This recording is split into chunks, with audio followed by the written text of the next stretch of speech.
Hello everyone, welcome to S Square.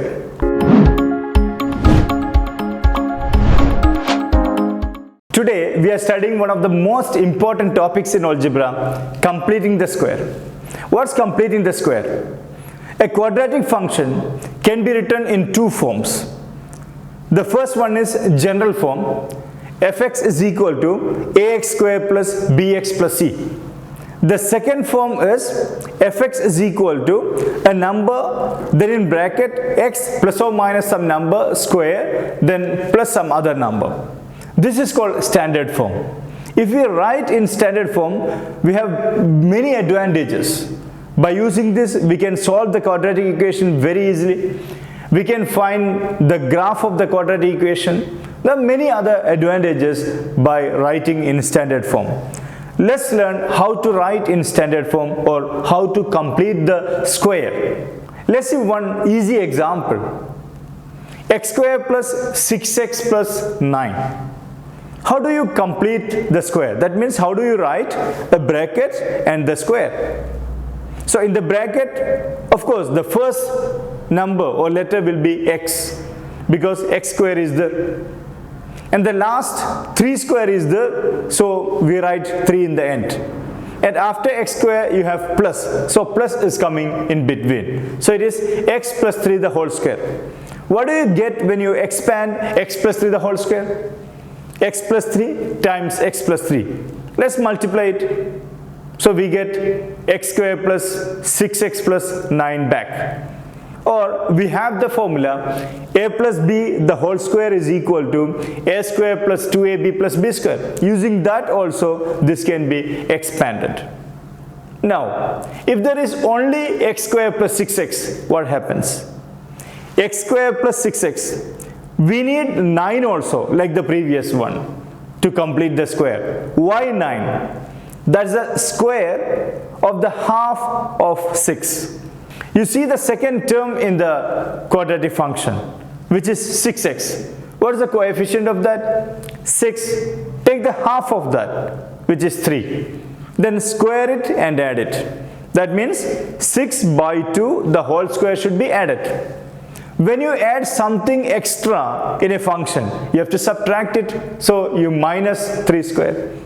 So we have x square plus 6x plus 9 minus 9. So first x square plus 6x plus 9 is, we know it is x plus 3 the whole square. So it's always like this. From the first term, from the third term, and in between plus or minus. Let's see more examples. X square plus 6x plus 5. So with x square plus 6x, we need 6 by 2 the whole square, which is 3 square. So you add 3 square. When you add some number, you need to subtract it, so minus 3 square. Then that plus 5 again should be carried forward. Then first x square plus 6x plus 3 square will be x plus 3 the whole square. And the remaining you have minus 9 plus 5, which is minus 4. So this is x plus 3 the whole square minus 4. This is called completing the square. Take another example. X square minus 6x minus 4. Here x square minus 6x. The second term is minus 6x. Half of minus 6 is minus 3. Its square is 9. Should be added. So plus 9 is added and minus 9 also. So it is x square minus 6x plus 9, then minus 9, then the number is carried forward. So it is x minus 3 the whole square. Why minus? Because of this second term minus, it's minus. X minus 3 the whole square, minus 4, minus 9. So it is minus 13. Let's see the advantages of completing the square. The first one is solving quadratic equations. We can solve any quadratic equation, factorizable, non-factorizable, any type, by using completing the square method. That's very easy also. Let's see one quadratic equation. Let's see the same quadratic function. X squared minus 6x minus 4 is equal to 0. Now this is an equation. quadratic equation. What's the difference between quadratic function and quadratic equation? Quadratic function is fx is equal to x square minus 6x minus 4. And this one is that function is equal to 0. That is x square minus 6x minus 4 is equal to 0. By using the method I have explained, you can make the left hand side as x minus 3 the whole square minus 13. So this quadratic equation becomes x minus 3 the whole square minus 13 is equal to 0. This minus 13 moves to right hand side. So it is x minus 3 the whole square is equal to 13. Then take the square root for both the sides. That is x minus 3 the whole square becomes just x minus 3. Right side is plus or minus square root of 13. When you take the square root of a number, you should put plus or minus, because 4 has 2 square roots, 2 and minus 2. Similarly here, plus or minus square root of 13. So what's x? This minus 3 moves to right hand side. So x is equal to 3 plus or minus square root of 13. That means we have solved this quadratic equation by using completing the square method. So easy, right? The next advantage of completing the square is to draw the graph. You know that for any quadratic function, the graph will be U-shaped. It will be either upward or downward, inverted U. So if x square part is positive, it will be upward. If minus x square or minus 2x square, if x square is negative, it will be inverted U. For the function x square minus 6x minus 4, the graph will be a U-shaped curve. So for a U-shaped curve, there is a vertex.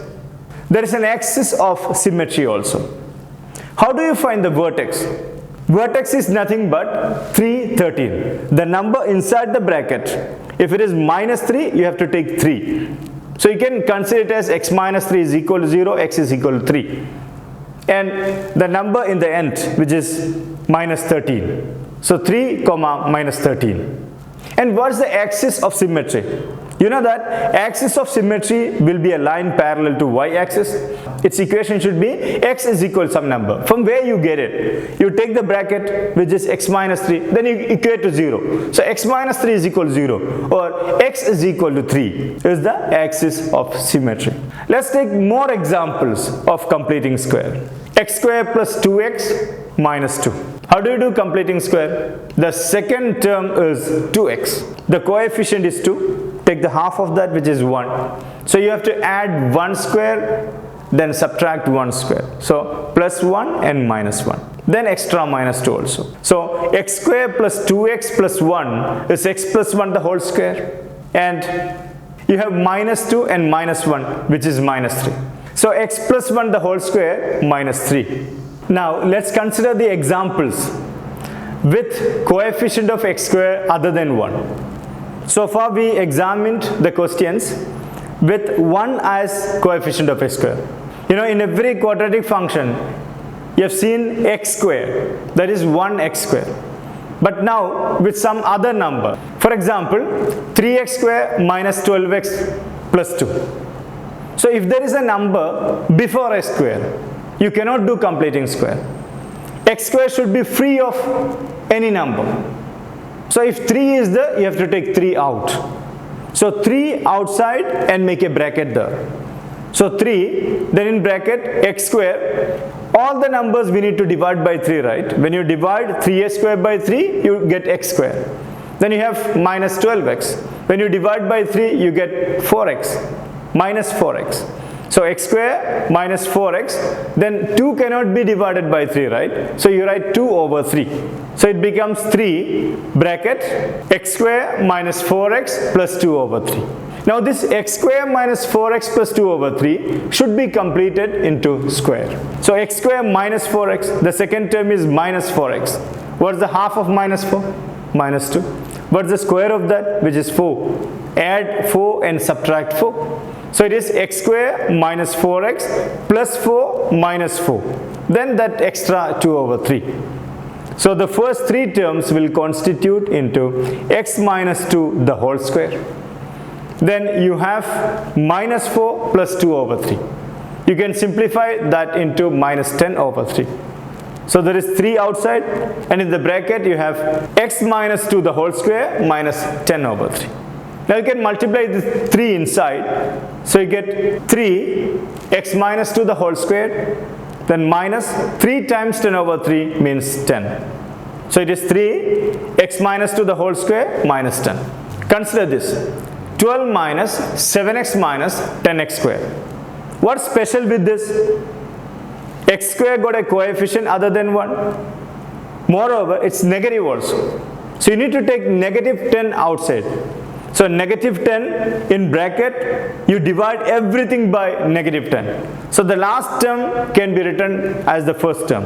So negative 10x square over negative 10, that is x square. So each will be divided by negative 10. So you get x square plus 7 over 10 x minus 12 over 10 in the bracket. So this is to be completed into square. What is the second term? Minus 7 over 10. You should divide by 2. That is minus 7 over 10 times 1 over 2, which is minus 7 over 20.